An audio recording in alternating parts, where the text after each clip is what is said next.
नमस्कार मित्रांनो. चलाचे सहगुणक समान करून किंवा एका चलाची किंमत दुसऱ्या चलाच्या रूपात लिहून चलाचा लोप करणं, आलेख पद्धत अशा दोन चलातील एकसामायिक समीकरण सोडवण्याच्या पद्धती आपण शिकलोय. दिलेली एकसामायिक समीकरणं अधिक सोप्या पद्धतीने आणि कमीत कमी जागा वापरून सोडवायची पद्धत निश्चयक पद्धत विकसित केली आहे क्रेमर या गणितीने. ही निश्चयक पद्धत आज आपण अभ्यासणार आहोत.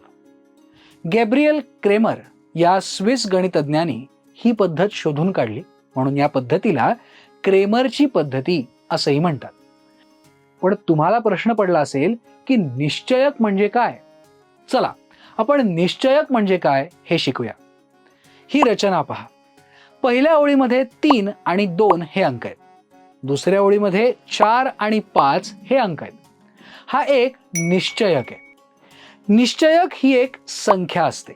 या निश्चयकाची किंमत कशी काढायची ते आपण पाहूया. दिलेला निश्चयक बरोबर 3 गुणिले 5 वजा 4 गुणिले 2 बरोबर 15 वजा 8 बरोबर 7. इथे आपण निश्चयकातील संख्यांचा तिरका गुणाकार केलाय. सर्वसाधारण रूपात निश्चयक खालीलप्रमाणे लिहिता येईल. या निश्चयकात ए आणि बी आणि सी आणि डी हे घटक आडव्या ओळींमध्ये लिहिलेत. तर आता ए आणि सी आणि बी आणि डी हे दोन उभे स्तंभ आहेत. म्हणजेच या निश्चयकाच्या प्रत्येक ओळीत 2 घटक आहेत आणि प्रत्येक स्तंभात सुद्धा 2 घटक आहेत. या प्रकारच्या निश्चयकाची कोटी 2 आहे असं म्हणतात. ए आणि बी, सी आणि डी या निश्चयकाची किंमत एडी वजा बी सी अशी असते. म्हणून ए आणि बी, सी आणि डी या निश्चयकाची किंमत बरोबर एडी वजा बी सी. निश्चयकाला नाव देण्यासाठी इंग्रजी कॅपिटल अक्षरांचा ए बी सी डी इत्यादी उपयोग करतात. 2 कोटी असलेल्या निश्चयकाची किंमत कशी काढतात याचं एक उदाहरण पाहूया. समजा ए बरोबर 2 आणि 3, 5 आणि 4 असं आहे. म्हणून ए बरोबर 2 आणि 3, 5 आणि 4 बरोबर 2 गुणिले 4 वजा 3 गुणिले 5 बरोबर 8 वजा 15 बरोबर ऋण 7. बी बरोबर 2 आणि ऋण 3, 5 आणि ऋण 4 बरोबर 2 गुणिले ऋण 4 वजा ऋण 3 गुणिले 5 बरोबर ऋण 8 ऋण 15 बरोबर ऋण 8 अधिक 15 बरोबर 7. सी बरोबर 1/2 आणि 2/3, 3/5 आणि 4/5 बरोबर 1/2 गुणिले 4/5 वजा 2/3 गुणिले 3/5 बरोबर 2/5 वजा 2/5 बरोबर 0. 2 कोटी असलेल्या निश्चयकाची किंमत कशी काढतात हे तुम्हाला आता समजलं असेल. आता 2 चलातील एकसामायिक रेषीय समीकरणं निश्चयकाचा उपयोग करून म्हणजेच क्रेमर पद्धतीने कशी सोडवायची हे शिकूया. समजा a1 x अधिक b1 y बरोबर c1 आणि a2 x अधिक b2 y बरोबर c2 ही दिलेली 2 एकसामायिक समीकरणं आहेत. या समीकरणांच्या आधारे निश्चयक d बरोबर a1 आणि b1, a2 आणि b2 असा लिहूया. लक्षात ठेवा इथे स्थिर पदांचा समावेश केलेला नाही. आता निश्चयक dx बरोबर c1 आणि b1, c2 आणि b2 असा लिहूया. निश्चयक d आणि निश्चयक dx यामध्ये तुम्हाला काय फरक दिसतोय? बरोबर ओळखलत. इथे a1 आणि a2 हा x च्या सहगुणांचा स्तंभ काढून त्या जागी c1 आणि c2 हा स्थिर पदांचा स्तंभ लिहिलाय. निश्चयक dy बरोबर a1 आणि c1, a2 आणि c2 असा लिहूया. निश्चयक d आणि निश्चयक dy यामध्ये तुम्हाला काय फरक दिसतोय?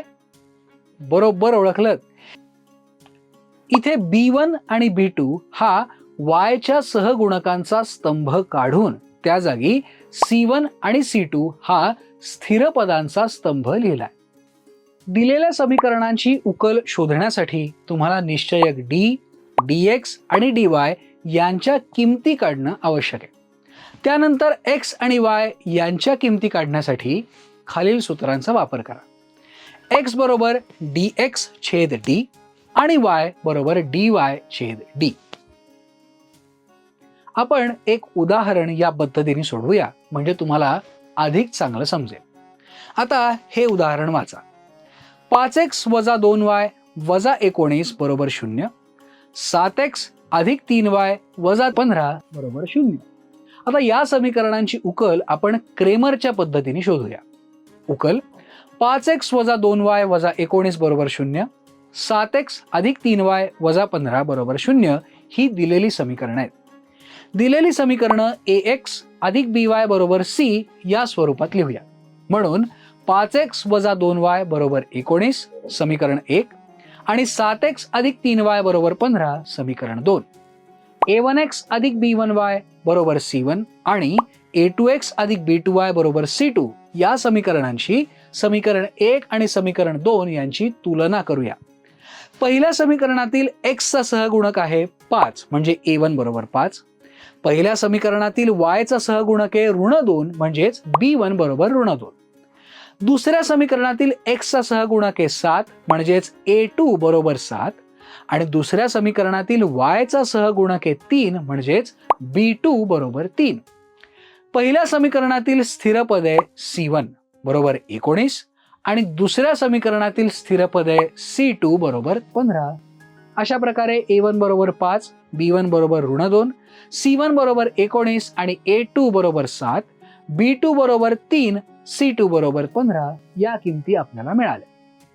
आता निश्चयक d बरोबर a1 आणि b1, a2 आणि b2 बरोबर 5 आणि ऋण 2, 7 आणि 3 बरोबर 5 गुणिले 3 वजा ऋण 2 गुणिले 7 बरोबर 15 वजा ऋण 14 बरोबर 15 अधिक 14 बरोबर 29.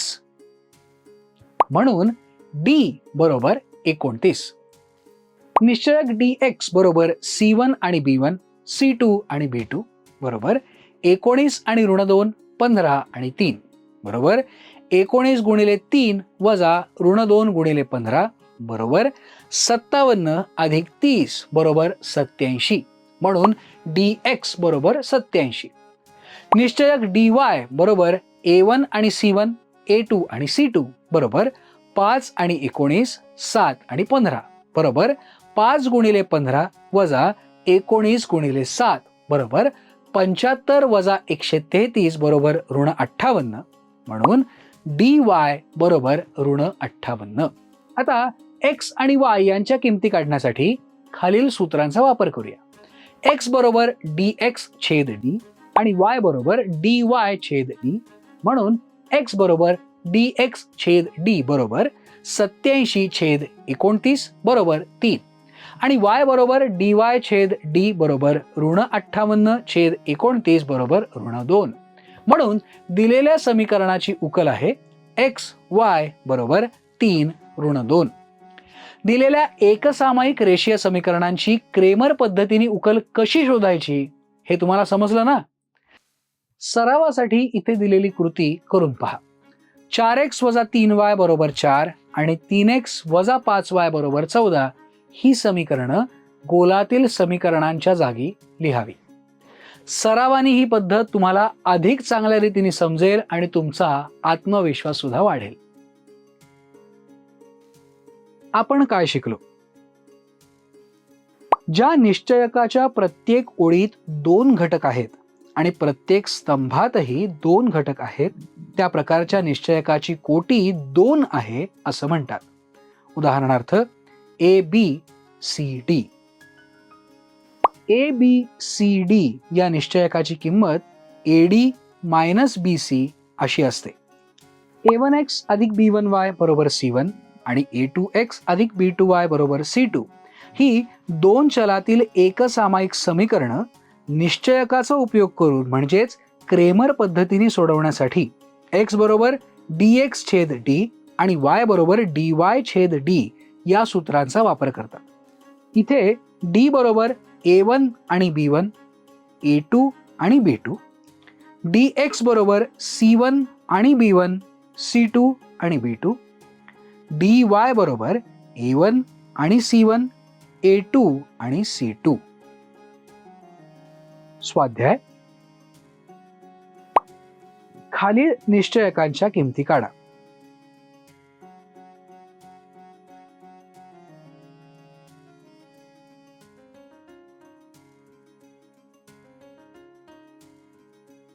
खालील एकसामायिक समीकरणं क्रेमरच्या पद्धतीने सोडवा.